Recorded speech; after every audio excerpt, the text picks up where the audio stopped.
Hello world and welcome to the next video. There's a group called Republican Voters Against Trump. Their Twitter handle is RVAT2020 and they've got an ad where it's basically an advisor to the VP in Homeland Security. And she has a devastating account of how she saw the Trump administration handle the civil unrest, the violence in the streets, the police brutality, and how she believes that the administration has stoked the division and encouraged the chaos. So this is a devastating video. Let's watch it uninterrupted, and I'll add some more thoughts at the end. It's about 1 minute long. After everything I had seen in 2 years of working in the White House, what was really the breaking point was the day of the Lafayette Square incident with the president. Watching someone carry a Bible and clear up peaceful protesters in a fairly violent way, as a person of faith, it was a really dark moment.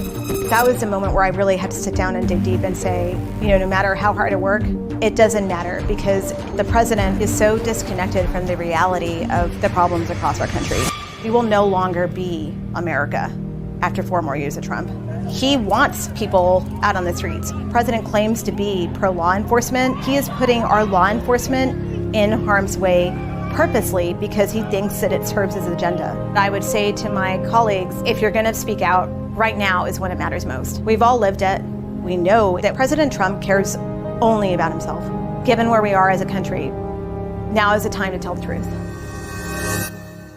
Wow. So basically she uses the key example of when he cleared out those protesters for the Bible photo shoot. In general, I think there's nothing wrong with the photo shoot if it didn't happen the way it did happen. It happened in a very terrible way because there were people there doing nothing. And he came in and just forcefully removed them from the location. And that's the problem with the whole situation. Now, a photo with the Bible in general, that doesn't advance any policy, but obviously politicians like to have symbolism, and he wanted to go for symbolism there. That part's okay, although it doesn't advance policy.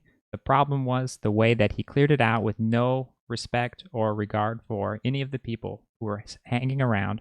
And those people actually were not doing anything, and they got tear gassed. Then she brings up how the police are essentially being used as a political tool. It would appear that the president believes that he wants to look strong on law enforcement, and so having more instances to have to call the law enforcement in to settle things advances his narrative in a way in which he's basically putting people in danger to have this discussion. When he makes people want to fight each other and then has to call in the police to save the day, people are getting hurt and people are in danger. And so you're supposed to diffuse the situation in advance. And so basically it would appear that he is stoking the civil unrest in a way unlike any other political figure that I'm aware of. Thanks for watching my coverage. If you do like the video, please hit the like button, leave a comment, and subscribe to the channel. Thank you so much.